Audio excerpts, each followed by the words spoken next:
Hello and welcome to the Daily Tuesday, the 25th of April 2023. Today's Millwall news. We're going to start off with this some good news. Millwall U21s qualify for the Premier Professional Development League playoffs, which is the semi-final of it. It's a championship tournament. They made the semi-finals. So Millwall U21s defeated Crewe Alexandra 5-0 in the Professional Development League on Tuesday afternoon. Tyler Burry, Seb Droz, Nana Boateng, Chinwike Okoli, and Abdul Malik were all on the score sheet in the comprehensive victory at the Den, a result which cements a place in the playoffs with 2 matches still to play. The Lions, knowing that avoiding defeat would confirm their place in the top 2, Kevin Nugent's side came out firing. It took just 6 minutes to create their first chance. Captain Okoli finding the run of Drozd, whose delicate chip was kept out by Crewe's number 1 with his following effort hit over the bar. With Mill somehow not already ahead, they were grateful to remain. Hesse, he started the game, was taken out on the edge of the box to win a penalty after some smart play from himself and Droz. Burry stepped up and put the league leaders 1-0 up from the spot. Mill's constant press and quick style of football caused all sorts of problems for Crewe's defence. Ockley met a goal kick with a bullet header. Found Boateng's feet. His lovely turn found himself in on goal. However, his strike was dragged wide of the post. The lead was finally doubled late in the first half as Nino Adam Maliki pinpoint cross found the sliding Droz. The informed man netting his 11th goal of the season. The second half began with Mill picking up where they left off just 2 minutes in. Droz found himself closing in on goal with his outside of his boot pass on a plate for Boateng, who squeezed it under the goalkeeper for 3-0. Lions continued to push for more, which is exactly what they got when Ockley managed to bundle home a fourth after his initial header was kept out. Nugent's young Lions were now rampant and added a fifth on 65 minutes, winning back possession. Shamar Lawson released Boateng through on goal. He waited for the goalkeeper to commit before selfishly backhanding it to Abdul Malik, who tapped it into his 16th campaign and his first since return from injury.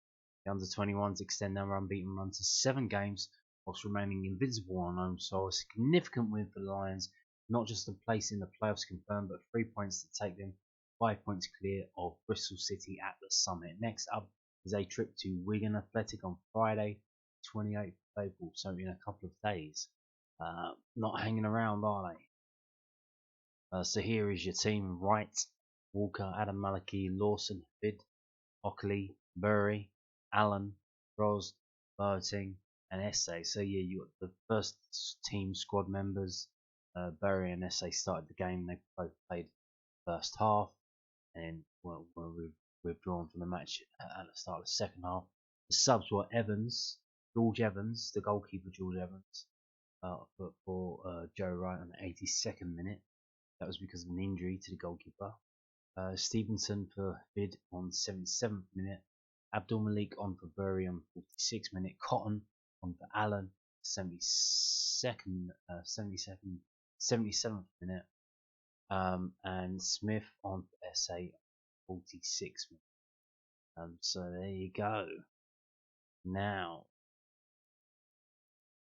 here's some pictures from the game. If you didn't go to the game was at 10. Quite a good game to go to. Lots of goals and lots of entertainment. Absolutely brilliant stuff. And here we go.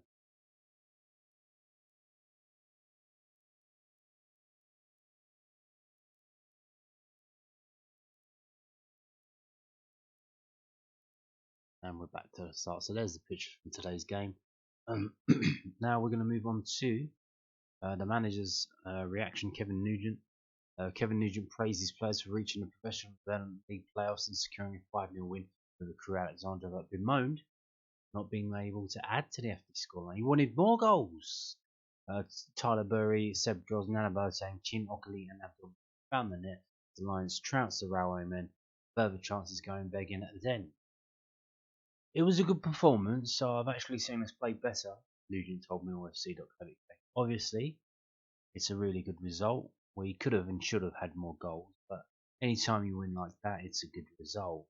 We do a lot of finishing practice, but perhaps we need to do a bit more, and then to put that into practice as well when we're playing games.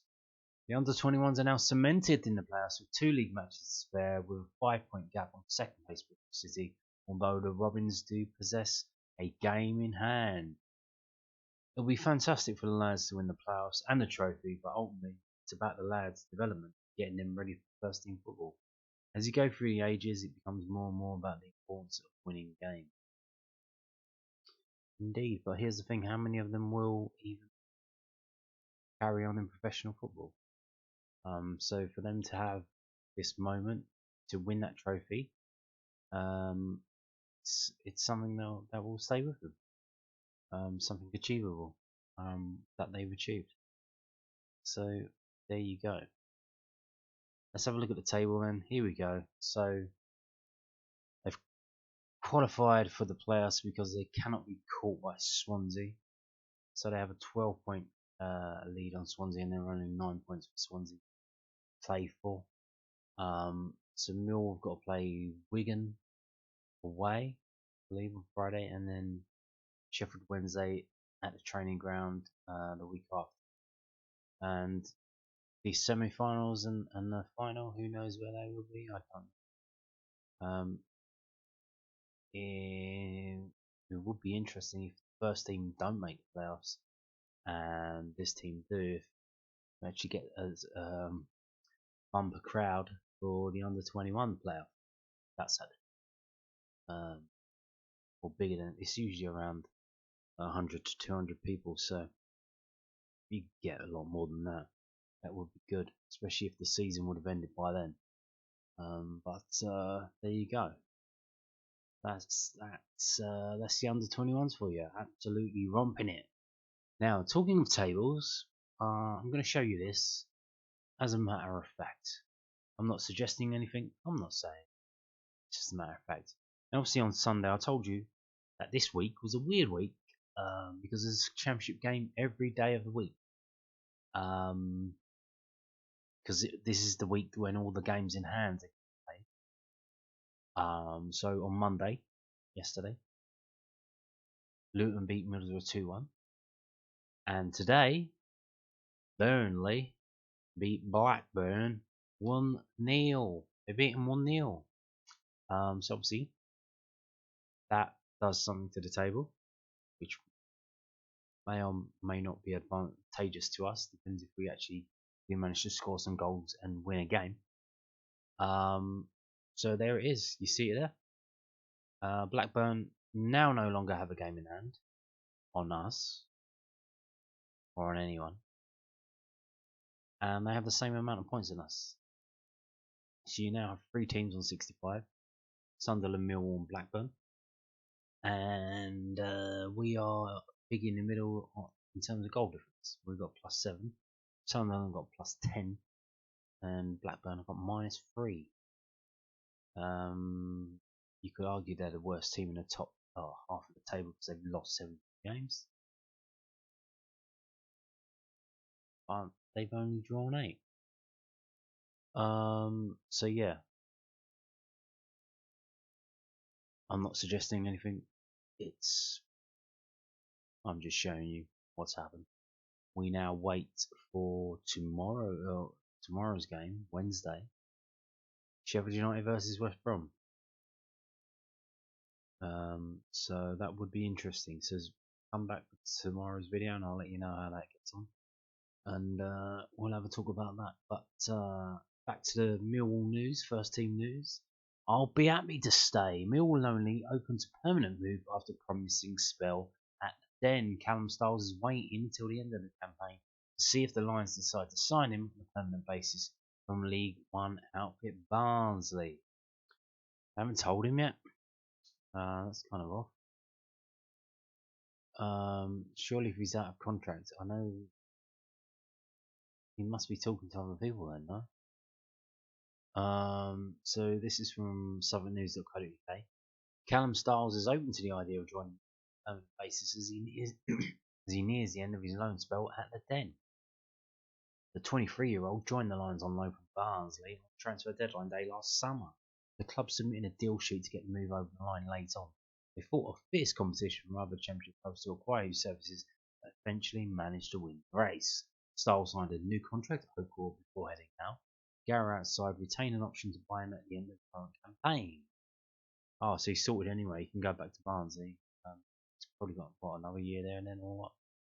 The Hungarian international has scored and assisted once in 20 games since making his debut just hours after his last deal was finalised, but he suffered a serious quad injury in a 1-0 away win. 1-0 win away at Cardiff City on January 21st that damaged his momentum by ruling him out for 3 months. However, Styles' versatility has been absolutely vital, having covered in midfield, out wide, and at left back throughout his time in SC16, giving him plenty of opportunities to start when he has been fit. Well, the injury ended my season a little bit, but I've played quite a few games, he told News. I played in every game that I've been available. We've been attacking the playoffs, which has been very good. It's obviously a lot better being at that end than the other end. I'm happy with how it's gone overall. I was obviously disappointed with the injury, but that's football. Those things happen, and you've just got to overcome and adapt to it. I've enjoyed my time at Millwall a lot. I'd be happy to stay if the club was wanting to do something on that part. I'm just wanting to get to the playoffs, and I think that's the aim for most of us. So yeah, Callum Styles has openly, he's what would you call it? A come and get me plea? Well, he's already here, so sign me and let me stay, please. He says he would like to stay.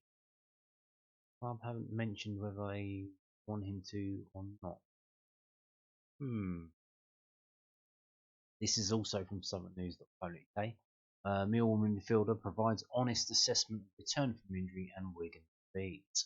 Billy Mitchell was frustrated that the Lions have thrown away their advantage in this season's playoff battle. Billy Mitchell was pleased with how he played in his first 3 games back from injury, but admitted that he found it difficult Saturday's 2-1 defeat to Wigan Athletic. The Lions were beaten at the DW Stadium despite first half equaliser from George Saville with Will Keane and substitute Philo Asgard, making sure that the visitors suffered their 4th loss in 7 games. As a result, Garrett's men have dropped out of the playoffs and will likely need to win their final 2 games if they are to stand a chance of securing a top 6 finish at the season. Mitchell, who returned to Millwall squad for their 0-0 draw at home to Luton Town earlier this month after 8 weeks out with an ankle injury, has started alongside George Saville in the last 4 games. Saturday's clash with the Lactics was ultimately a step too far for him and his teammates. I actually felt good in the first 3 games back, old Preston and Burnley, the midfielder told me. I felt like I performed pretty well in all of those. I felt pretty sharp coming back in, which I didn't really expect. I'm going to playing all of the minutes, for being off for such a long time, I thought they might have killed the flow. But I felt pretty good in terms of my levels when I came back. I didn't feel particularly at the races on Saturday, which I can't afford to feel like at this stage of the season. I think my ankle is fine, which is good news. I've got that, which is quite pleasing. But at this stage, you don't really care how you do it. You just want to get results. The most frustrating thing is that it's been in our hands, and now it's not. Even if we win both of our remaining games, we're still going to be relying on other results, and that's the thing that's hard to swallow. Indeed, it's very annoying, isn't it? Now, moving on to this, we're going to end the video with this. This is a loan watch from millfc.co.uk. Mitchell awaits split as Gilmore completes campaign. Yeah, most long non-league campaigns are finishing either last weekend or this weekend, which is pretty early, but they do play a lot of midweek games. Alex Mitchell St Johnstone await the Cinch Premiership post-split fixture list on Tuesday. What? Yeah, well, what happens is they used to play each other because it's a small league. They've got like 12 teams. They used to play each other 4 times, and then they decided that sounds too easy. Let's make it complicated. So what they do now, they play each other 3 times, and then then they have a break, and the top half of the table and the bottom half of the table kind of separate, and you play your 4th game against only the top half or the bottom half of the table, whichever one you're in. That's how that goes. So yeah, why so complicated? After finishing the first part of the 22-23 campaign in ninth place, a split see the top 6 and bottom 6 in the league break apart to end the season. The Saints are 4 points above the drop in Scotland's top division and just 2 away, being sucked into the relegation playoffs. Elsewhere, Jordan Gilmore completed his season with BCD Athletic last weekend. They drew 2-2 at East Grinstead Town. BCD ended the campaign in 17th place in the Isthmian South East Division. I think that means they stayed up because I think it's 20 teams. So there you have it. And on that note, thank you for watching and goodbye.